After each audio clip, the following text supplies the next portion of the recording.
sorry. So I came to share with you guys about a ballot measure that I'm proposing for the 2012 ballot. But let me tell you a little bit about myself. I grew up, my mom was a single mom. We never were on welfare. My mom worked in the sheds and took all of us kids out there too.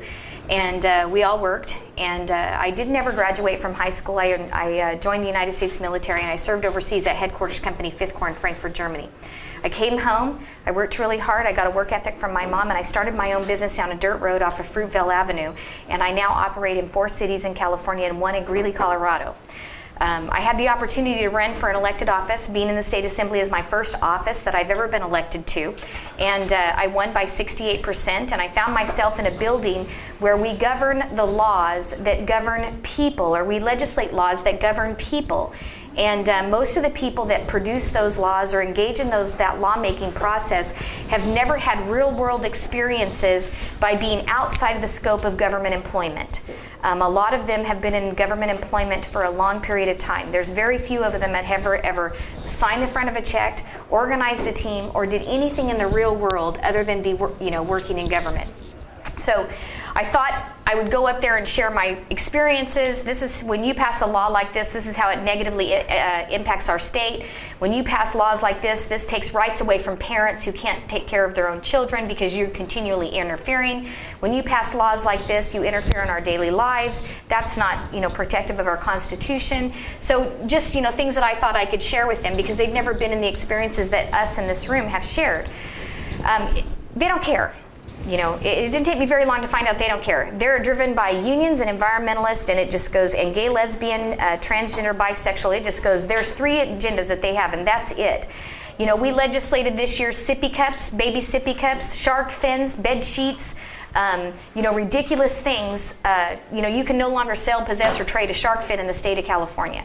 Now, to us in the Valley, that may not be a big thing, but to San Francisco and large Asian communities where it's a delicacy, and restaurants that make a lot of money and free enterprise selling shark fin soup, that's a huge issue to them. When you look at bed sheets, thank God the governor vetoed the bed sheet bill. That was, to require all hotels in the state of California to use fitted bed sheets. Instead of the flat-cornered ones like we did in the military to tuck them under. And so after all these bills, the sippy cup bill, the shark fin bill, these ridiculous bills, what does that do to positively create an economic impact for our state? Nothing. How does it address the issue that we have of people being unemployed? Nothing. So basically, I looked at this year, I looked at their attitude in the building. It's all self-serving, and I came up with an idea with a friend of mine to do a part-time ballot measure. I looked at how Texas does it, Florida. There are 40 other states in the nation that have a part-time legislature. So basically, I modeled it between Texas and Florida. So Texas meets 90 days every other year. The proposal is for us to meet 90 days a year. Texas gets paid $600 a month. My proposal is $1,500 a month instead of, it roughly totals about $18,000 a year, not $150,000. Right now we get $95,000 plus roughly about $50,000 a year tax-free. And I love asking this question because I've never found anybody, so I'm always looking for somebody to raise their hand. How many of you guys get $50,000 a year tax-free income? Nobody. I've spoken all over the state. I don't have anybody that does that yet. Okay, I do. As a legislator, every legislator gets roughly between $26,000 to $50,000 a year tax-free, depending on how you manipulate the system. Now, I don't manipulate the system. I donate my per diem. I was a little shy. I got $26,000 in per diem, and I donated $24,700. I got busy, but I'll make it up. But the bottom line is that we as legislators really have a problem in that building. And I'm saying me too, because I can't stop everything they do to defend the rights of the people that I serve. And it's really frustrating. So the 4 points of the ballot measure limit their time to 90 days, limit their money to $18,000 a year or $1,500 a month, which is more than Texas, more than Florida, and more than almost any other state that we have. We have a 2-year balanced budget under the proposal that I'm giving. You do legislation every other year, not every year, and you do budget issues every other year. So basically, you have a 2-year balanced budget certified by the treasurer and certified by the state controller's office, or the people don't get paid, or we don't get paid. And then you also have legislation every other year. So what that, at worst case scenario, say worst case scenario, nothing changes. You have the same people go up. The bottom line is that number one, the thing that the worst case scenario that we have with this ballot measure is that you only get legislation 3,000 bills every other year into perpetuity instead of every year. Okay, that's like worst case scenario. Anything above that is going to be gravy for us, because you think about those bills that come down that negatively economically impact our state and affect our social issues and our lives and our freedoms. So the other thing that I have in there after a 2-year balanced budget is the fourth thing that I have is a situation where I found a lot of legislators will take a vote or follow special interest money to be a lobbyist with that interest afterwards, or be appointed to a state board or commission and continue to just feed from the taxpayer trough. So what I did is we put a provision in it that says you can, after five years, during your time of service, and 5 years after, you cannot be a lobbyist or be appointed to a state board or commission. You're going to work in the real world under the rules that you create like every other person, okay? That's all there is to it. And so we're getting people to sign this ballot measure. And you know, I have to tell you, I learned from one of my staff members, and I just said, you know what? He made a statement one day. He said, you know what, Shannon, signing this ballot measure is like signing the Declaration of Independence for freedom away from the people that legislate over our lives that have no real world experience. And that's exactly what it's like. I have some information. I prayed and fasted over the language because I was so nervous over the language issue. You know, you submit your good language and then they twist it all up and make it into something that's horrible. So fasted and prayed. God is good all the time. He gave us great language. We have phenomenal language. People are going to walk up. It's going to say a 2-year balanced budget, constitutional amendment, part-time legislature, and it's going to say not more than 30 days in January, 60 days in May, and then it's going to say limit their pay to $1,500 a month, limit their employment, saves the taxpayer tens of millions of dollars, vote yes. That's what it's going to say. What does it say? Vote yes. It's going to give you a choice. But who would not vote for that? My problem is I have to get it on the ballot. They killed it. You know, we introduced the legislation, it just died in a building. You know, they didn't want that out. But the bottom line is we got to put it on the ballot. So we are looking for volunteers, and we are not immune to the fact or naive to the fact that we have to raise money. It has to be a dual effort. We need everybody to get signatures, and then we need everybody to participate in the paid signature gathering drive, so that the people that you see in front of the Walmarts, Kmart's, all those places, they get paid by the signature. You know, every signature they get, it costs $1, $2 to get. And we're not naive to the fact that you have to raise money to be able to qualify a ballot measure. So we are raising money. I have some information if anybody wanted to donate, or if anybody wanted to take petitions with you to get them signed. It's very simple. Just fill them out and send it back in. I've teamed up with Ted Costa, the People's Advocate, and we did an interview the other day, and I was so impressed sitting next to him. They were kind of questioning him, and he says, I make no bones about it. I represent the people that pay the bill, and that's you guys. He represents every citizen of the state of California that pays the bill. And so it's the People's Advocate.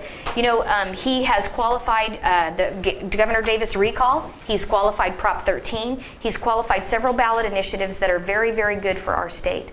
So I teamed up with what I think is a great individual, and I'd be glad to take any questions, and I would really appreciate all your help. Yes, sir, because he raised his hand first. I appreciate your presentation. How many petitions are you striving to get, and also what's your goal on dollars to support the issue? The total budget is $2.6 million. It's $1.2 million for the signature gathering process, and then the education for the voters process if we get hit hard. The most important thing is the initial $1.2 million to get it on the ballot, okay? And the petitions, we need 807,000. That number changes and fluctuates because it has to be a percentage of what the last gubernatorial election had. And so we have to have 807,000 qualified signatures, which means we have to get 1.2 million to make sure that the ones that we have to throw out because of, you know, somebody not putting the right address down, the invalid ones, okay?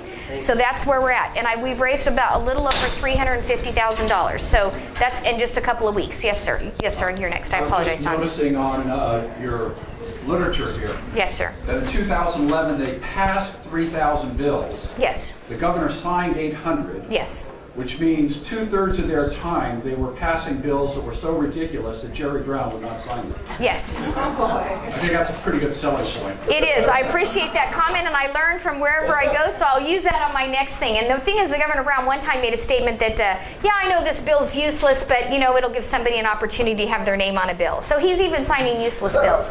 But when you ban sippy cups and when you deal with shark fins or, you know, tanning beds, and, you know, those things aren't effective. And when it costs $20,000 a bill to go through the building, that's a significant taxpayer dollar. Yes, sir. I'm sorry, Don.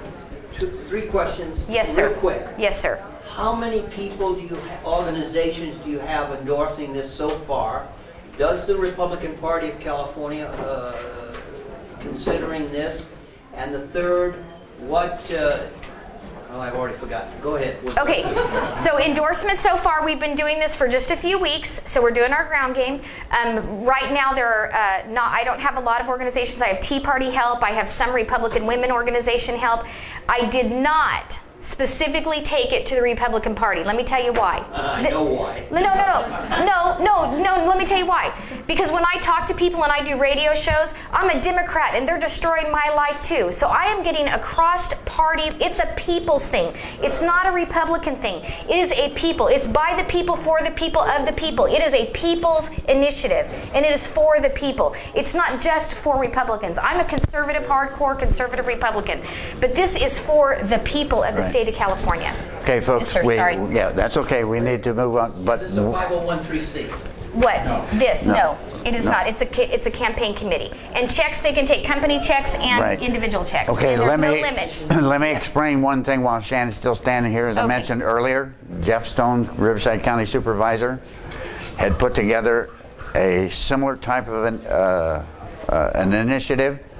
Once he found out Shannon's was out there, he read it. He said, "I like hers better, and I'm going to support her." What's his name? Jeff Stone? Yes, he's Riverside County Supervisor. Riverside County. Okay. I'm mostly he do his political control. Okay, Jeff Stone. Okay. Pardon? Yeah, the And petition. if you want more petitions, you can go to Citizen Legislature Now. It's on my cards that we handed out. Go to the website and request them, and we'll ship them out the very next day. Okay, we need to move on. Yes, sir. And Yes, ma'am. I'll come back there. right, and Thank you. Thank you.